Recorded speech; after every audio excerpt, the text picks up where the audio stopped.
नमस्कार छात्रों, आज हम लोग पढ़ने वाले हैं क्लास 10वीं की पोएम नंबर 5, जिसका शीर्षक है the empty heart, written by Periyasamy Thooran. तो let's start. Periyasamy Thooran 1908 to 87। Periyasamy Thooran का जन्म 1908 में और मृत्यु 1987 को हुई। अ डिस्टिंग्विश तमिल राइटर, एक महत्वपूर्ण तमिल के लेखक थे। First made his name as a writer of short stories, और सर्वप्रथम इन्होंने अपने लघु कथा लेखन में अपना नाम बनाया एंड पोएम्स और कविताओं में।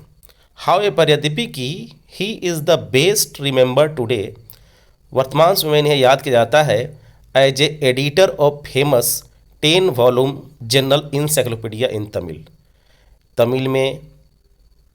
तमिल में समान इंसाइक्लोपीडिया जो 10 वॉल्यूम में पाई जाती है, प्रसिद्ध है, उनके लिए इन्हें जाना जाता है, जिनका नाम है कलाई कांजियम, जो 10 वॉल्यूम में पाई जाती है। लेटर, बाद में, he also compiled and edited, बाद में इसे उन्होंने कंपाइल किया, संग्रहित किया और एडिट किया, an encyclopaedia in Tamil for children, बच्चों के लिए इन्होंने संग्रहित किया और एडिट किया, तमिल बच्चों के लिए।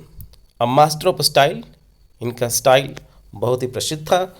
थुरन handled successfully the prose poem and sonnet, Thooran ने अपने स्टाइल में अनेकों प्रकार के प्रोज लिखे, पोएम लिखे और सोनेट को लिखा। हिज वर्क्स, उनकी कृति, इंक्लूड सच पॉपुलर कलेक्शन, उनकी कृतियों में बहुत सारे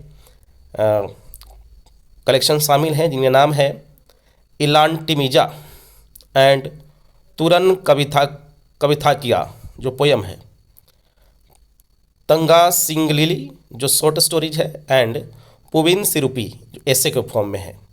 एमंग द मेनी अवार्ड्स, बहुत सारे पुरस्कारों में, that he came to him, जो उन्हें प्राप्त हुई, वर द पद्म भूषण, इन्हें पद्म भूषण भी प्राप्त हुआ, एंड कलामणि फ्रॉम द तमिलनाडु, कलालमणि इन्हें तमिलनाडु की जो पुरस्कार है उन्हें प्राप्त हुआ।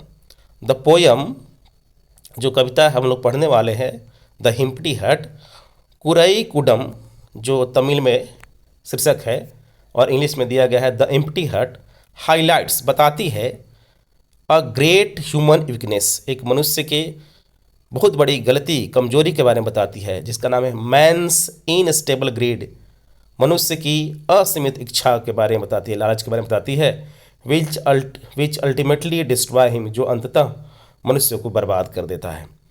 तो देखते हैं कि ये क्या है। Let's move on the poem the empty heart, खाली हृदय, खोखले हृदय। देखते हैं। द मैन वाज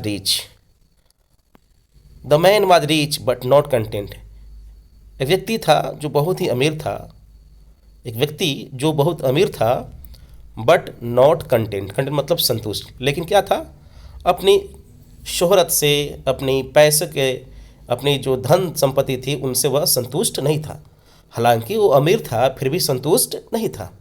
मॉर्निंग, सुबह, नून, दोपहर, एंड नाइट्स, रात्रि को, ही वेंट, वह गया, to wish yielding tree and prayed, वह सुबह, दोपहर और शाम को, रात्रि को, वह इच्छाओं की पूर्ति करने वाले, विश एल्डिंग मतलब इच्छाओं की पूर्ति करने वाले वृक्ष के पास गया और प्रार्थना किया।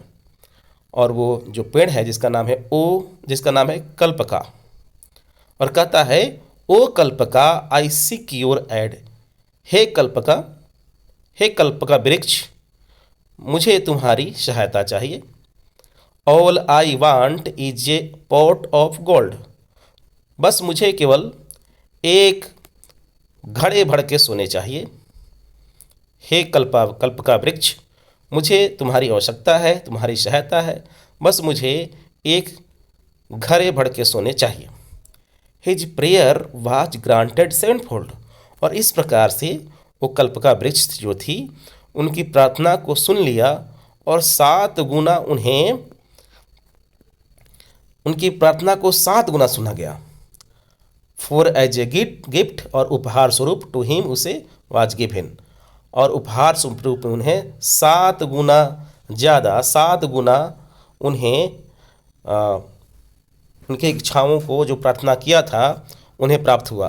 कैसा? ग्लिसनिंग गोल्ड, चमचमाते हुए सोने, इन पीचर 7, पीचर मतलब होता है घड़े, 7 माने 7, 7 घड़े सोने में, 7 घड़े घड़े जिसमें चमचमाते हुए सोने थे।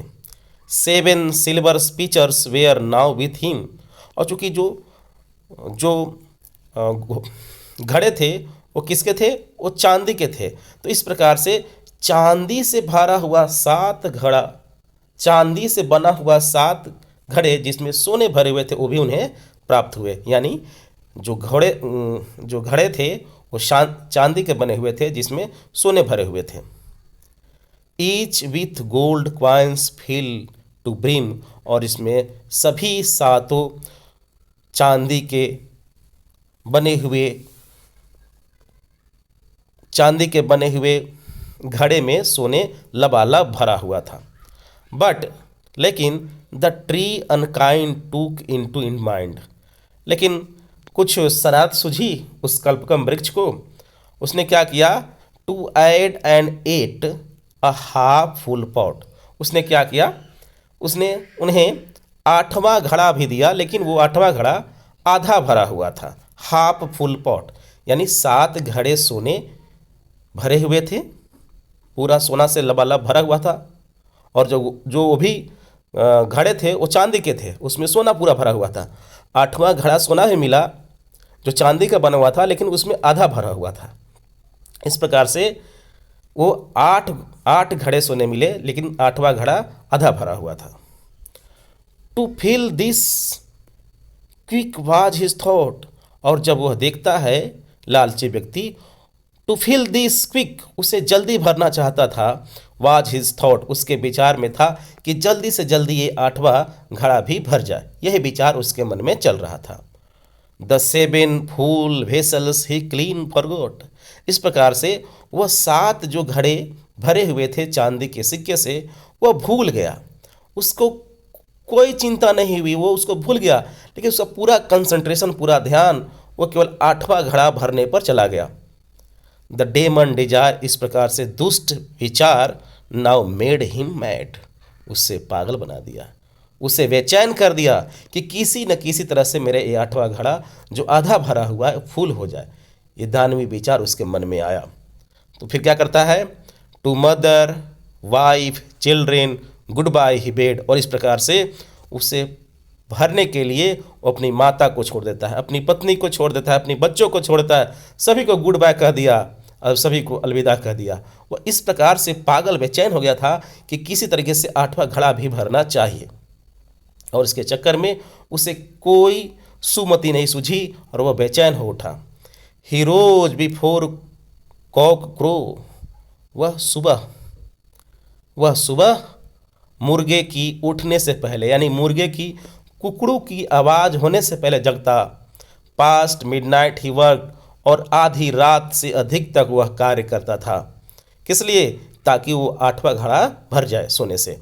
Eating drinking and sleep he shrinked, और इस प्रकार से वह खाने में बेसुध हो गया, वह पीने में न उसको पीने की परवाह रही और न ही उसके नींद चैन की परवाह रही। यानी वह बिल्कुल लापरवाह हो गया, न उसके खाने का ठिकाना रहा, न पीने का ठिकाना रहा, न सोने का ठिकाना रहा। बस वो किसी न किसी तरह से उसके दिमाग में बस यही बात चल रही थी, किसी तरह से मेरा 8वां घड़ा भर जाए। ही रेक्ट हिज हेल्थ, और इस प्रकार से उसका जो स्वास्थ्य था वो क्या हो गया? उसका स्वास्थ्य गिर गया। हिज कंसियंस सोल्ड, और उसकी चेतना खत्म हो गई, चेतना बिक गया। यानी कि उसका कहने का मतलब है कि उसे अच्छा या बुरा, गलत या सही की पहचान नहीं रह गई। All and tried all tricks to gather gold, और बस वह किसी भी तरीके से एंड ट्राइड, वह कोशिश किया, ऑल ट्रिक्स, अनेकों उपाय किए, अनेकों युक्ति लगाए, अनेकों चाल चले, टू गैदर गोल्ड यानी सोने को इकट्ठा करने के लिए अनेकों चाल चले, ताकि किसी तरह से वो 8वां घड़ा जो सोने से आधा खाली था वो भर जाए। ईगर एंड एंक्सियस, बेचैन और ईर्ष्या से भरा हुआ, ही सिमलेसली टूक, वह निर्लज होकर, ही निर्लज होकर क्या किया, each coin he could clutch by hook and crook, वह किसी तरह से प्रत्येक सिक्के, हुक एंड क्रूक इडियम है जिसका मतलब है किसी भी तरह से, बाय एनी मीन्स, किसी भी तरीके से वह एक एक सिक्कों को क्या करना चाहता था, इकट्ठा करना चाहता था, ताकि हमें किसी प्रकार से प्राप्त हो। किसी को मारना पड़े तो मार लीजिए, कोई दिक्कत नहीं है, लेकिन हमें वो घड़ा भरना चाहिए। Harder and harder he tried, वह कठिन से कठिन प्रयास किया। हार्डर एंड हार्डर, वह कठिन से कठिन प्रयास किया, बट डाइड, लेकिन अंततः वह क्या हो गया, मर गया। अब बोलता है before he could quite fill the pot, उस बर्तन को, उस 8वें बर्तन को भरने से पहले वह क्या हो गया, अलविदा कर गया इस दुनिया से। अब बोलता है ग्रीड एंड इंडलेस, ग्रीड जो है, लालच जो है, लोभ जो है, इंडलेस है, असीमित है, न खत्म होने वाली चीज़ है। हमेशा लालच किसी न किसी को बर्बाद करता है, इसे लालच न खत्म होने चीज़ है। बट लाइफ इज़ नॉट, लेकिन लाइफ, जिंदगी क्या है, सीमित है, खत्म होने वाली है। इसे लालच के चक्कर में ना पड़े। नथिंग इज रॉन्ग, कुछ भी गलत नहीं है। Nothing is wrong, nothing is wrong, कुछ भी गलत नहीं है। विथ हाफ फिल्ड पर्स, जब आपके पर्स आधा भरे हो, ठीक है। यानी कि कहने का मतलब है कि आपके पास कुछ ही पैसे हैं, कुछ ही धन संपदा है, तो इसमें क्या बुराई है भाई, क्या गलत है, कोई दिक्कत नहीं है। This the void in heart, और जो ये सोचते हैं कि मेरे पास कुछ नहीं है, एकदम दिल खाली है, कुछ नहीं है, हमारे पास कुछ नहीं मालूम है, दैट इज कर्स, वही क्या है, अभिशाप है। यानी कि हमेशा जितना में है उतने में संतुष्ट रहिए। और सही में कहा गया भारतीय परंपरा में, संतोषम परम सुखम, जिसको संतोष है उसको परम सुख है, परम आनंद की प्राप्ति है। तो धन्यवाद छात्रों, इस प्रकार से हम इस कविता को पूरी तरीके से पढ़ लिए।